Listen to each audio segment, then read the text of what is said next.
हम सब अपने जीवन की एक स्क्रिप्ट लिखते हैं। ऐसा होगा, फिर ऐसा होगा, फिर ऐसा होगा, फिर ऐसा होगा। अपने लिए भी एक स्क्रिप्ट लिखते हैं, अपने बच्चों के लिए भी एक स्क्रिप्ट लिखते हैं। ऐसा होगा, ऐसा होगा, फिर ऐसा होगा। लेकिन कई बार हमारी जीवन हमारे लिखे हुए स्क्रिप्ट अनुसार नहीं चलती है। होता है ऐसा, होता है ऐसा। और कभी कभी तो चलते चलते ऐसी सीन आ जाती है कि जीवन की पूरी स्क्रिप्ट बदल जाती है।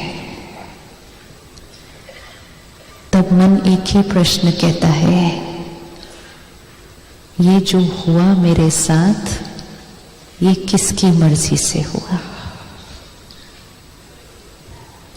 परसों हम लोग एक परिवार से मिलने गए बॉम्बे में। सब कुछ परफेक्ट, सब कुछ परफेक्ट। और उनका 16 साल का बच्चा 4 दिन पहले टेरेस पे था, खेल रहा था। एक कबूतर कहीं अटक गया। उस कबूतर को छुड़ाते छुड़ाते उस बच्चे का टेरेस पे से पैर स्लिप हो गया। आत्मा ने शरीर छोड़ दिया। 2 मिनट की सीन में परिवार की पूरी स्क्रिप्ट बदल जाती है। तो जब ऐसा कुछ होता है तो हमारे मन में एक ही क्वेश्चन आता है कि भगवान ने मेरे साथ ऐसा क्यों किया? आता है ना ऐसा क्वेश्चन कि भगवान ने मेरे साथ ऐसा क्यों किया? क्योंकि बचपन से हमने सुना था कि जो कुछ हमारे साथ हो रहा है वो किसकी मर्जी से हो रहा है? किसकी मर्जी से हो रहा है? पत्ता पत्ता भी हिलता है तो किसकी मर्जी से हिलता है? परमात्मा की मर्जी से हिलता है। राइट है, राइट है। जो कुछ हो रहा है परमात्मा की मर्जी से हिल रहा है। पत्ता पत्ता भी भगवान की मर्जी से हिलता है। राइट है, राइट है। कौन कौन एग्री करता है? राइट है। सुख दुख मेरे जीवन में जो आ रहा है वो किसकी मर्जी से आ रहा है? परमात्मा की मर्जी से आ रहा है। ये सब हमने सुना, पढ़ा और जीवन में इसको मानकर हम चल रहे हैं। और इसीलिए जब भी कोई सीन आती है तो उंगली उसकी तरफ जाती है और हम कहते हैं, हे भगवान तूने मेरे साथ ऐसा क्यों किया? अगर किसी परिवार में उनका बच्चा शरीर छोड़े और उनको कहा जाए ये भगवान की मर्जी से हुआ, ऐसा भगवान कैसा लगेगा? ऐसा भगवान कैसा लगेगा? क्वेश्चन नहीं उठेगा कि मैंने ऐसा क्या किया जो भगवान ने मेरे साथ ऐसा किया? ऐसे समय पर जो मिलने भी आते हैं वो एक ही लाइन कहते हैं, क्या कर सकते हैं, ईश्वर की मर्जी थी। तो ये लाइन बोल बोलकर सुन सुनकर हमारे मन में पक्का हो चुका है कि ये जो हो रहा है ये इसकी मर्जी से हो रहा है। हमने कभी भी रुक कर ये चेक भी नहीं किया कि भगवान हमारे साथ ऐसा क्यों करेगा। एक क्षण अपने आप से पूछते हैं, आज जो कुछ दुनिया में हो रहा है, जो कुछ हो रहा है, कहीं अर्थक्वेक आ रहा है, कहीं फ्लड आ रहा है, कहीं भूकंप आ रहा है, कहीं टेररिस्ट अटैक है, कहीं बीमारी है, कहीं एक्सीडेंट है, कहीं कुछ और है, ये सब उसकी मर्जी से होता है। ये सब उसकी मर्जी से होता है। जब नेपाल में अर्थक्वेक आया, 2 मिनट का होता है, लेकिन 2 मिनट में कितनी आत्माओं की जीवन बदल जाती है, सिर्फ 2 मिनट में। तो किसी ने फेसबुक पर लिखा कि हे भगवान, मुझे जीवन लग गया घर बनाने में और तुम्हें 2 मिनट लगे मेरा सब कुछ तोड़ने में, तो ब्लेम किस पर गया?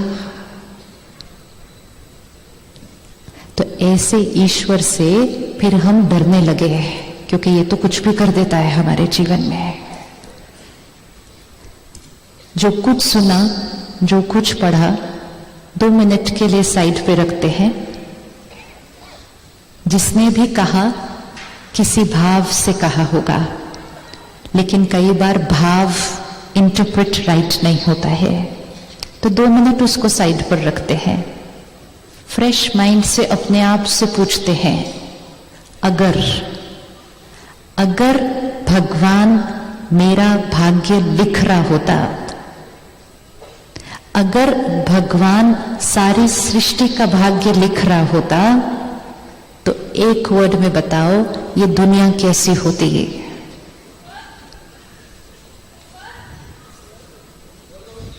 स्वर्ग होती? मतलब सबका भाग्य कैसा होता? परफेक्ट, परफेक्ट और परफेक्ट होता। आज अगर हमें पावर मिल जाए अपने बच्चे का भाग्य लिखने की, अपने बच्चे का भाग्य लिखो, लिखते जाओ अंदर माइंड में, अपने बच्चे का भाग्य लिखते जाओ। कैसा लिखेंगे? हेल्थ कैसी होगी? अपने बच्चे का भाग्य लिखो, हेल्थ कैसी होगी? परफेक्ट। थोड़ा सा बीमार, 100 बुखार, सिर्फ 100, कुछ नहीं होगा, 1 क्रोसिन में ठीक हो जाएगा। 100 बुखार नहीं लिखेंगे। पढ़ाई कैसी होगी? परफेक्ट। क्लास में कौन सा रैंक आएगा? सी। कोई सेकंड नहीं लिखेगा। कोई पेरेंट अपने बच्चे के भाग्य में सेकंड भी नहीं लिखेगा, फर्स्ट आएगा। बिकॉज पेरेंट अगर बच्चे का भाग्य लिखेगा तो हर चीज परफेक्ट, परफेक्ट और परफेक्ट लिखेगा। अगर वो हमारा भाग्य लिखेगा तो हर चीज परफेक्ट, परफेक्ट और परफेक्ट लिखेगा। आज तो बहुत कुछ परफेक्शन से बहुत बहुत दूर है। तो क्या हमें पॉज करके क्वेश्चन करने की जरूरत नहीं कि भगवान ऐसा कैसा भाग्य लिखता है हमारे साथ? अगर हमारे 2 बच्चे हैं और हमें 2 का भाग्य लिखना है, एक बहुत आज्ञाकारी है, एक थोड़ा मस्ती करता है, 2 का भाग्य लिखना है, किसका थोड़ा ज्यादा अच्छा लिखेंगे? दोनों का सेम? जो आज्ञाकारी है उसका थोड़ा अच्छा नहीं लिखेंगे? नहीं, दोनों का सेम। ये सेकंड लॉ है। अगर पेरेंट बच्चों का भाग्य लिखेगा तो पहला परफेक्ट लिखेगा, सेकंड दोनों का इक्वल लिखेगा। एक का कम, एक का ज्यादा नहीं लिखेगा। आज अपना भाग्य देखते हैं, एक परफेक्ट नहीं, दूसरा इक्वल तो बिल्कुल नहीं, बिल्कुल नहीं। किसी का 4 देशों में मकान है, किसी को रात को सड़क पर सोना पड़ता है, किसी का 100 वर्ष की आयु तक शरीर निरोगी है, कोई पैदा होते ही बीमार है, कोई ऐसे घर में पैदा होता है जहां 20-25 लोगों का परिवार है, और किसी के पास पैदा होते ही परिवार ही नहीं है। अलग अलग क्यों? अलग अलग क्यों? अगर वो लिख भी रहा है तो सबका कैसे लिखना पड़ेगा उसको? इक्वल। तो आज हमारा भाग्य ना परफेक्ट है ना इक्वल है, तो क्वेश्चन मार्क है। बचपन से एक और कॉन्सेप्ट सुना था, जैसा कर्म वैसा फल। राइट है?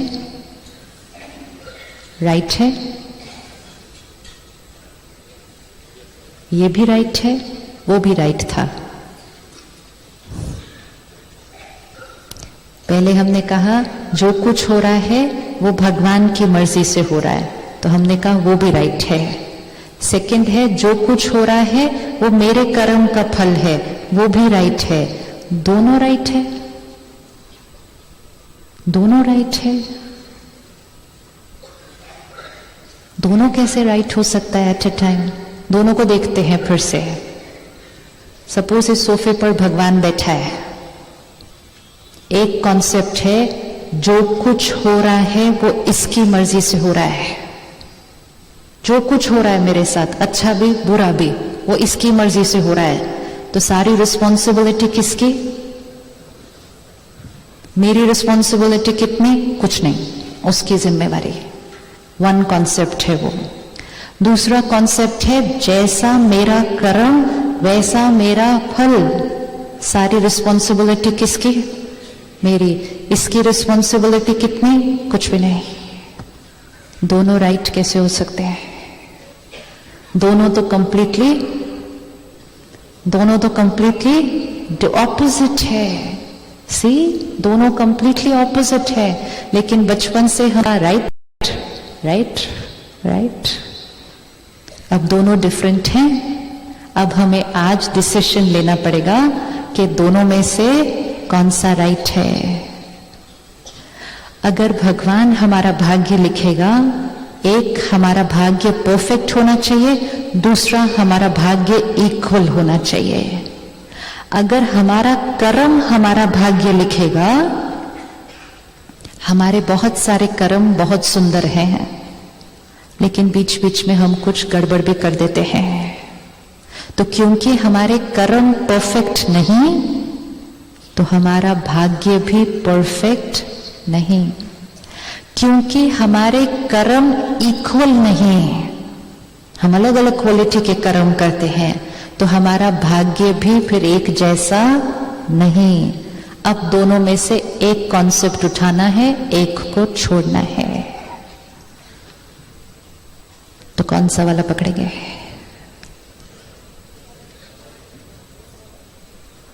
जैसा मेरा कर्म वैसा मेरा भाग्य। तो अगली बार कोई भी सीन आए और मन कहे ये किसकी वजह से, अब उंगली किधर जाएगी?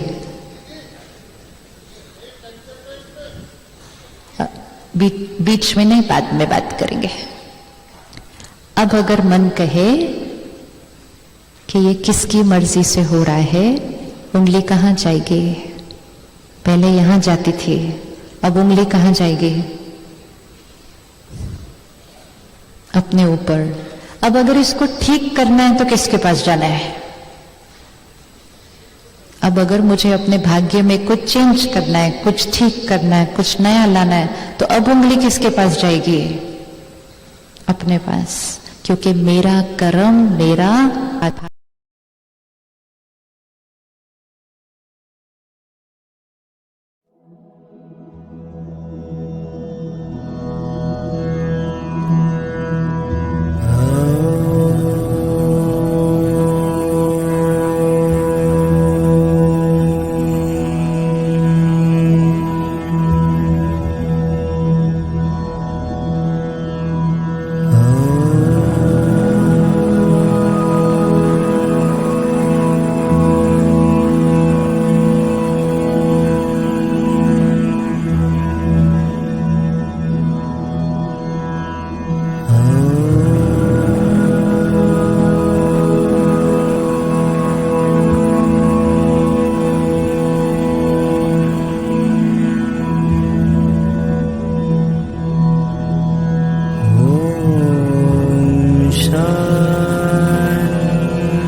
ओ